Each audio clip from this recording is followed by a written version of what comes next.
Hi guys, and welcome to a new series I'm going to be starting, which is going to be a series of world painter tutorials, which will help you kind of build something similar to this that I have here, which is my kind of map, which is the Isles of Dacros, which hopefully soonish there should be a download as soon as I'm kind of finished up with the entire map itself. So these tutorials are going to cover all the way from the basics, and then actually give you a lot more kind of in-depth of all the tools that you can use to kind of create whatever kind of terrain you want. There's other stuff as well that I've kind of done, like actually put in roads already onto the map, and then actually got rid of all of the trees that are actually on the roads, and I'll show you guys how to do those kind of things in these tutorials, as well as all of the custom brushes and also custom trees, things like that. It'll kind of give you an overview of how to use the program and to really create pretty cool maps for yourself. So let's get into it. So the first thing you kind of want to do, obviously, we'll actually just create a new world. So I'll just kind of go through all of these kind of steps. So you kind of get this preview on the side here. It's pretty kind of useless in a way because you can't see too much of it. But what we're going to do for this one is I'm just going to go for 1,000. It'll then change it into its multiples, as it has to be in these kind of chunks. So we've got that there. If you do circular world, well, that will just create it into a circular world. If I can actually find an edge, I might be able to show you that, but I can't at the minute. But that'll just make it a circle instead of a kind of square. I prefer to actually get the squares just because it makes it a little bit easier to work with. The height as well, if you have got mods which increase the height, you can actually use this. So there are mods that actually create the, can actually edit the height world. The problem with doing that, of course, is that if you put it up for download, other people will have to have the mod, otherwise they'll get just a big, loads and loads of plateaus on big mountains. Now with the topography, if I can actually say it correctly, you've got hill, and you've also got kind of flat. So obviously the hills here you can see on the side, you can change these, make them higher, make the hills actually bigger. I generally, when actually doing maps, this will kind of give you the kind of terrain that you kind of get default with hills with Minecraft, and I'm not that keen on it because it's too smooth. So what I usually do is just go straight to flat, and then we can actually work from that. Now this level here will be where the actual terrain starts. So for example, if we put the water up to say 65, it'll just cover it entirely in water. What I actually advise doing with custom maps is putting the water down a bit, because 60 is quite kind of large, unless you're trying to build something like Atlantis, for example, where you actually want to have lots of water. So I actually recommend having it around the 30 mark. Now we can also bring down the terrain as well, because we're going to be making our own hills. So if we bring that down to 30, you can already see all these splodges here. This is because we've got the beach button actually pressed.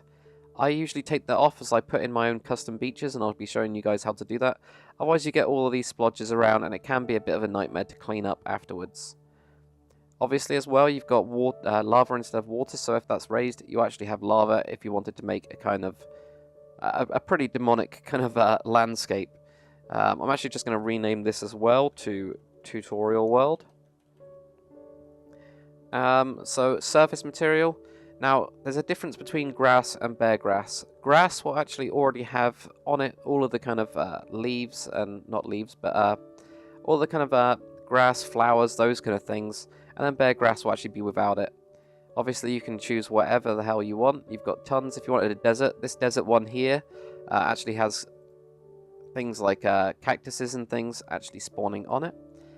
And there's kind of quite a few of them here, as you can see. You know, you can choose kind of whatever you want. The never like kind of comes up a bit weird, as you get these pockets of quite different stuff like gravel and lava and things like that. But I'm just going to go straight with grass, just quite simple. These extended block IDs as well. I think that's mainly for mods and things like that. I just don't use that at all. So there you go, you can see if it actually does support it, the kind of mod blocks as well. So you can actually use this with mods and actually kind of paint the terrain with mods if you know the IDs themselves. Down the bottom here we have the Minecraft seed. So this is kind of the actual seed on the map. I usually just go over ocean, just because then what happens is after you've kind of created your map, if you go to the borders, it'll start to spawn normal kind of Minecraft kind of terrain and biomes. If you actually have the ocean, at least then you've got kind of water. So if you're making an island, as you can see in the background, I've made quite a few islands. then it kind of helps with that. Otherwise you can go for land and you can custom, put in your own seed if you wanted to. I'm just going to turn off the IDs, but that's pretty much it for the kind of create new world screen. So let's just create it. So there you go. You see it's a lot smaller than my last one. And there's the spawn right in the middle. You can already see that I've kind of got the actual grid on here. So you can turn this grid on and off with these kind of buttons up here. I'll kind of go over a couple of these as well, kind of as we go through, but most of them you won't really need at this minute. Now, one thing I do straight away is I go up to here where you've got edit the properties of this dimension. You can also go to edit and then go to dimension properties as well. What this will do is this is all the kind of defaults and things that you can actually have, and also settings for dimensions. So for example, if you wanted to change kind of you've got the border here. I usually have the border at the same level as water, so I set water to 30, so I want the border to be kind of water as well at 30, so it's kind of like a smooth extra ocean which is going out kind of on the side. You can also change the border size as well. I usually just leave that as kind of 256. One thing that we do want to do is make sure that this keep steep terrain covered is actually done. Otherwise, what will happen if you turn that off? Bits of, for example, stone will be sticking out of mountains. What we want to do is we want to actually custom paint all of those to actually make it look kind of how we want it to look. You've also got the underground material as well, so you can actually just choose anything. I just leave that directly as kind of stone because there's not really too much point. Bottomless world, obviously that will just take out all of the bedrock, and you can see that it says it there. Now, default terrain. This is something that I actually edit right away. The reason being that I kind of have come up with my own kind of things that I like to do with this. So usually with permadirt, now if you are on 1.7, this will work. There's actually a new kind of block ID for dirt. I'm still on 1.6 due to the mods that I use, but I pushed this one up to 127, and with gravel I actually take that down to 132. With rock, and now rock is actually a mixture of stone and also cobblestone. It looks really, really cool. I actually take that one down as well because I like the look of it, down to 142. And snow on rock, I take that all the way down to 162, just so that my mountains have more of a kind of snowy kind of faces, and that they actually have better peaks and things like that. And then I bring deep snow, which is just the snow blocks, all the way to 200. And that's kind of my actual default settings that I actually use. So you can copy that over if you want to, and I'll show you how to actually apply that. Even if you've made a world already, you can actually apply these settings. Now, caverns and chasms, I ignore all of that, as if you want to kind of paint your own caves and things like that, you can do it yourself. So I actually advise turning off those. Now, this is a big choice. Are you making a survival map or are you making a creative map? If you're making a creative map, you probably want to turn off these resources. And by resources, it means, gold, iron, coal, all of the types of ores that you usually find in a default Minecraft world. If you're making a creative map, there's no point having them. They actually take up quite a lot of your RAM just to render it out at the end map. So if you're building a big map, it'll take, a couple hours more to render it than if you actually click that button. Because I'm making a creative map just for actually doing creative builds and things like that on it, I'll just leave that off. But you can also obviously play with all of these. So if you are making a survival map, you can put up the percentage of gold occurrence and also where it actually kind of occurs. So you can kind of mess around with that if you really wanted to. You could get rid of the lava that appears or the water that appears underneath the ground, and you can really play with a lot of it. Now, you've also got other kind of layers as well. You can just do it as it kind of automatically populates the terrain. I don't like this because I like to post kind of and put everything there. Same with the forests, jungles, pine forest, and also everything else as well. I prefer to put in custom trees, as after I go through that, you'll see exactly why the custom trees look a lot better and a lot nicer, as you have a lot more kind of variation with those trees themselves. You've also got frost everywhere here. Obviously, that will just put frost everywhere. It'll basically just make it a very, very snowy biome. You definitely want the smooth snow actually turned on. It makes it look a lot better. And also, frost under trees looks really nice. This export annotations, I'll show you guys what that actually is. Basically, you can now, with another layer over here, you can actually write onto the map and you can actually export them. It looks very, very strange when you do this. I was messing around with this quite a bit. But that's kind of just set up the actual defaults themselves. So with the actual kind of default brushes that you don't have too much choice, but you do have a lot of these here. What I actually advise doing is getting custom brushes. And the way that you actually can install custom brushes is if you go to Tools here, and then go to Open Custom Brushes folder, you can see that I've got a couple of these very strange looking pictures. But what you can do is you can just type into Google World Painter Custom Brushes. There's tons of them. I think Jeracraft here has actually got pretty good ones. But I'll just show you guys how to actually install it, and it's very, very easy. So let's have a look at this one. This one looks quite interesting, so I'm just going to do View Image, and then I'm just going to save that kind of anywhere really. I'm just going to shove it on my desktop for the time being. And then as soon as that's downloaded, I'll actually shove it into my brushes folder here. So there we go, so it's actually finished. So we'll just drop that into the brushes folder. And now what you'll see is that it doesn't come up automatically. And what you actually have to do is save. So I'm just going to save it as Tutorial World. And then you actually have to close the program and then restart it. And I don't know why it does it, but this is the only way that I've figured out how to do it. There might be at some point some sort of refresh. If we actually just open up World Painter again and go back and open up your map. So let's just open up the map here, Tutorial World. And now you can see that this custom brush has actually appeared. And you have these kind of two tabs. So I definitely advise these custom brushes, and I'll show you why in just a second as we actually start to actually paint onto this map that we have here. So the first thing I actually want to do anyway is I'm just going to grab a really hard brush, this actual kind of big circle here, shove the intensity up to 100, and then if you right click, it will get rid of pretty much everything. And I'm just going to make basically an ocean, and you can already see it's kind of a bit messy. But if we just get rid of these lines and just take away all of this, so we can actually just raise up a couple of mountains or hills.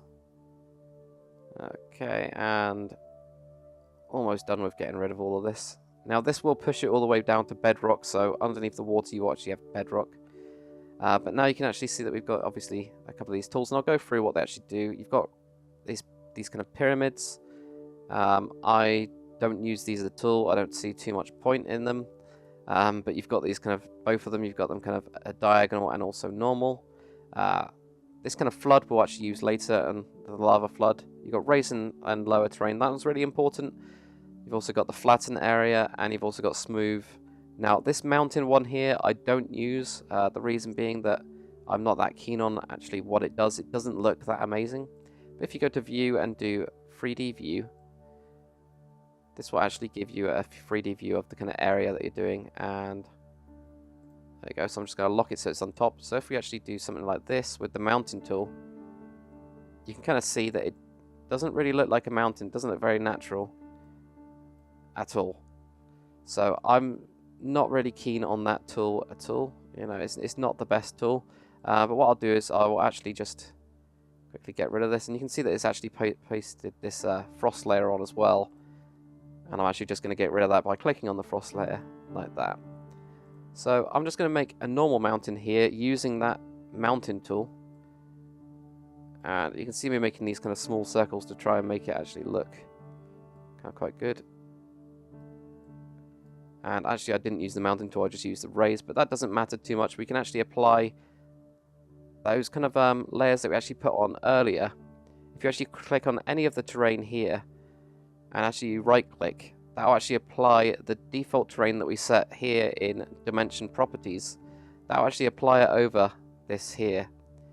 This mountain is going to look absolutely horrible, by the way. So there you go, you can see what happens when you just use the default brushes. Now that custom brush which we actually picked up, I'm actually interested to see what it's going to look like. So I'm just going to shove it up to 100. And if we just go on to raise terrain here, and actually I need to click on that again. And if we just raise this up,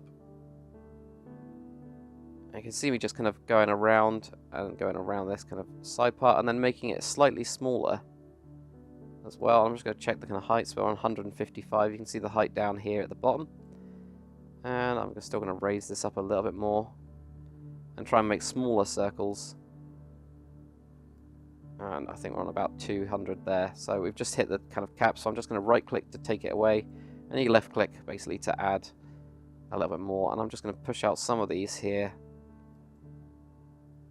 like that. And then again, we need to get rid of all this kind of terrain, so we'll just click on the terrain, and then you can see me just kind of take out that part there. So if we now have a look at the actual 3D view of this, we should be able to already see a difference between them. This one still doesn't look that much like a mountain, but you can see the difference between the actual two. They look completely different. So what I'm going to do is I'm just going to test this map. So I'm going to go to File, Export, Export as a new Minecraft map. And then obviously you get kind of given all these kind of settings and things that we actually set kind of earlier as well. I'll kind of go through a couple of these things as well when we're just kind of exporting it now. So you've obviously got your mode, which if you are making a survival mode or survival map, you know, you'll set that to default as survival, and then you've got allow cheats. I usually just leave most of these. I always turn off structures, because otherwise you'll get the NPC villages and abandoned mine strongholds, all that kind of stuff will actually just populate automatically, and I kind of prefer, obviously, to put those in myself. When testing a big map, it's always worth using this export selected tiles, and then you can actually just select the ones that are in yellow will actually be exported. Now, one thing to bear in mind is where your spawn is, and to make sure that's in there. If you want to set your spawn, you've got this kind of cross in the top corner here, which you can actually click down, and that'll set your spawn manually. So then you just click export. It'll just take a couple of minutes to do it. If you've got a massive map, it will take quite a while. My actual really big map, the 10K map, does take about 2 to 3 hours to render out if I do the full map, which is why I only kind of select small bits, work on it, and then go on. Then if we actually go into Minecraft, and there we go, tutorial world, the one we just created. So let's have a look here. So we're on the actual proper mountain here. And you can notice that I've actually turned off shaders just to show you guys what it looks like.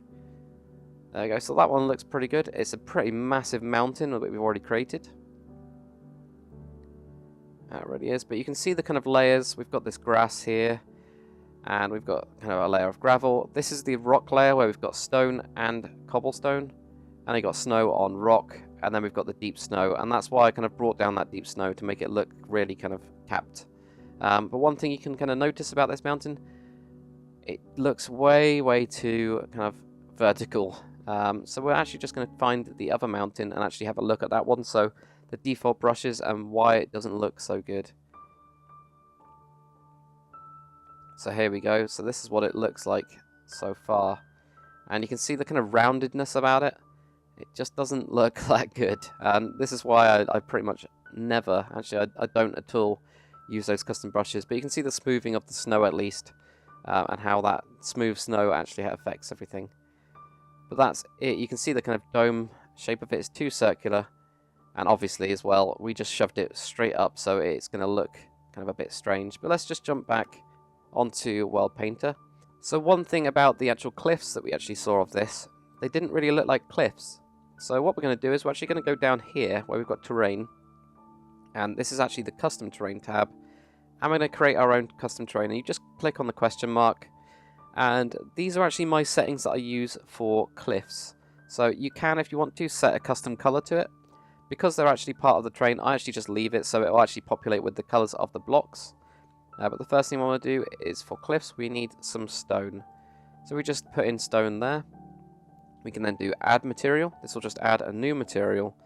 And we're going to go with cobblestone. And we're actually going to set this one, or these are actually my settings. You can obviously play around with it, but I set it to 127 for cobblestone. Now if we just press kind of add material again, we're going to add some gravel in the mix as well. So if you just go down to gravel right here, and then set this to about 200. And then do add material. And this one we're going to do is we're going to actually have mossy cobblestone. And we're just going to have a little bit of this, so I can't actually remember the number of it, so I'll just try and find it quickly. There we go, 48. So there's your mossy cobblestone. And we're going to leave that one at 100. And then create one more, and that's going to be dirt, and that's going to be 119. So then if we just click back onto stone, for example, it'll actually set those into motion. So I actually need to reset this one, so 119, enter. And if I just click anywhere else, for some reason it does sometimes get stuck. So there we go. So we've got those kind of settings there. And that's pretty much how much occurrence out of 1,000 I don't know why it does it out of 1,000 and not 100. Maybe so you can be a little bit more accurate, but that will kind of be mostly stone. You've also got mixed in cobblestone, gravel, and also dirt and things like that. So if we just go OK, now that's created one of these down here. And actually, if you want to edit it, you can just go right click, select custom material, and what I want to do is I want to rename this to cliffs. So we've just called that cliffs. So that's going to be our cliff layer. Now the settings that I use for cliffs, if you go over here, so we've got this one selected now, we've got a brush selected, and also if we just go above 60 degrees, and this is what I generally use, so this will only put this terrain on blocks that are actually above a 60-degree angle. And we can also do only on, for example, land, or you can do it only on underwater, or only on grass or something like that. What I advise doing, because you've got this here, if we actually just put this on top, you can see what it's done. It's kind of taken over some of those extra layers that we actually have on the top. So I actually do at or below about 144, which is kind of where we start doing the actual top mountain parts like that. And I'm just going to turn off only on. You can also do it, only on, for example, any of these terrains like grass, or you can do it on layers. You can only do it on frost or pine or anything like that, or only on biomes. There's loads and loads of choices that you can do, and we'll just go through that later. So I've just got a really hard brush. I've got intensity 100, and I'm just going to shove this on the map here. And you can already see as well the difference between this one and this one, kind of straight away. What this will do is it'll actually add cliffs in, and it's done it really easily, and it's done it automatically. So you can see this is really horrible. We've kind of got these like small cliffs, and they actually look really, really good in game. Now we're also going to create another custom terrain, and this one is going to be kind of like a rocky shore or something like that. And this is something that I use on my other map, which is a mixture between sand and gravel. So we're just going to do shoreline. And the first thing you want to do for this is just click onto this and grab your sand wherever it is. So we go sand, and we also want to add another material, and this time of course it's going to be your gravel. And what I do with this one is I actually, instead of using the noise, which will basically just randomize random blocks, I would actually go with blobs, which will kind of lump it together, and you can see the kind of, it adds an extra table in here, which is the actual scale. Now for blob scale with this rocky shore, I kind of recommend 30. I played around with this a little bit. And also on occurrence here, if you change the bottom one, you can't actually change the first one that you make. You can only change the bottom one, strangely. But if you just put the gravel, and it's switched actually back here. I need to switch this back to gravel. If you actually change the occurrence of gravel to 250, and then again, if you click away, it will kind of automatically apply here. And so we've basically got 75% sand and then 13% gravel, and it's kind of in blobs, so they'll kind of be connected in together. And if we just go OK, and again, if you wanted to, I might as well show you this, if you want to add a custom color, if we go for yellow for this one, and I'm actually going to change that later because I prefer actually seeing the actual kind of blocks that you use. What we can do is, because we had our water at 30, I'm just going to go to 34. So I want all of the blocks below 34 to be this kind of gravelly kind of thing here. So we're going to just switch off this above here, otherwise we'll only get it on the 60 degrees. And at or below, we'll put that at 34. And we're also going to do except on our new layer that we created, which is on terrain, custom cliffs. So we don't want it to override our cliff layer. And then if we just apply this, and that'll just go around. And it won't actually do it on this one here because we haven't really got too much on it, which is again why the custom brush looks a little bit better. But you can see that it's come out in this really bright yellow. Obviously if you change it again, you're going to get the different colors here, but I do prefer, with these layers at least, to actually just take it off so that you actually get a good look. And if we just zoom in here, you can see the kind of detailing on it. And if we have a look at the 3D view here, you can actually see the cliffs, and you can also see this rocky shore. So now what we're going to do is we're just going to export this so I can actually show you guys what it looks like, and again why the custom brush is here. Again, I've just gone to the export thing, and we actually don't need these ones, so if you wanted to make the render time a little bit faster, you can just take out some bits if you just want to look at tiny kind of areas. So we'll just export this again. And there we go. And now if we just jump into Minecraft here, Go on to tutorial word again. And now you can actually see as well, I actually need to get that chest of goodies turned off. But you can see what the cliffs have actually done. So it's actually added in on the sides these cliffs really quickly. We've also got this rocky shore, which looks a lot better, I think. And it's already added kind of like that extra little bit of detail kind of onto the actual sides.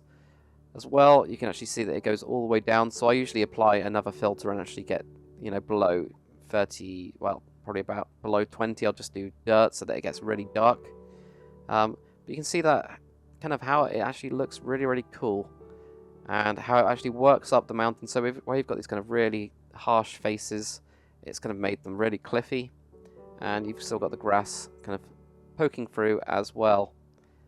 So if we actually find the other one, the default mountain that we made using the default kind of setup, and I think it's over here if I just have a look. Yep, here we go. And we'll show you what it actually looks like on that, and another reason that these kind of default mountain and default kind of brushes don't work as well. So you can see what it's done, it's pretty much just covered it because it's kind of really circular and everything's smooth. And it doesn't give you these kind of flat edges that you'd normally get. And also there's pretty much no brushes because all of these, not brushes, no rocky shore because all of these kind of side parts are kind of only when you get down here, it's actually gone up, it's just kind of a sheer face. So you can see the actual effect that's already done and why you should use the custom brushes as they're quite easy. So I'm just going to exit out of this. So you can see the difference here as well of what they actually look like. But that should give you a kind of basic idea of a couple of the layers that we've got. You can actually export these as well to a file. So you can see that I've already got cliffs and I've got darkstone and I've got a couple of these. But you can export them to these little files and then you can actually go onto, if you click onto this for example, you can do, and right click, you can do import file and you can actually choose, you know, your kind of layers that you've set up before, and that's what I really advise doing with these custom terrains. Get something you're really happy with, make kind of a folder with all of them, and then you can actually just kind of take them into every map that you actually work on. But hopefully you guys have enjoyed this tutorial. If you want more, make sure you comment for more. The next one I'm going to be doing is on custom trees, and I'll be going around and kind of giving you guys a couple of ideas of kind of what you can do with the trees, and also a couple of defaults that I've already kind of come up with myself and used to get the kind of different types of forests. So thanks for watching guys, and I'll see you guys on the next one.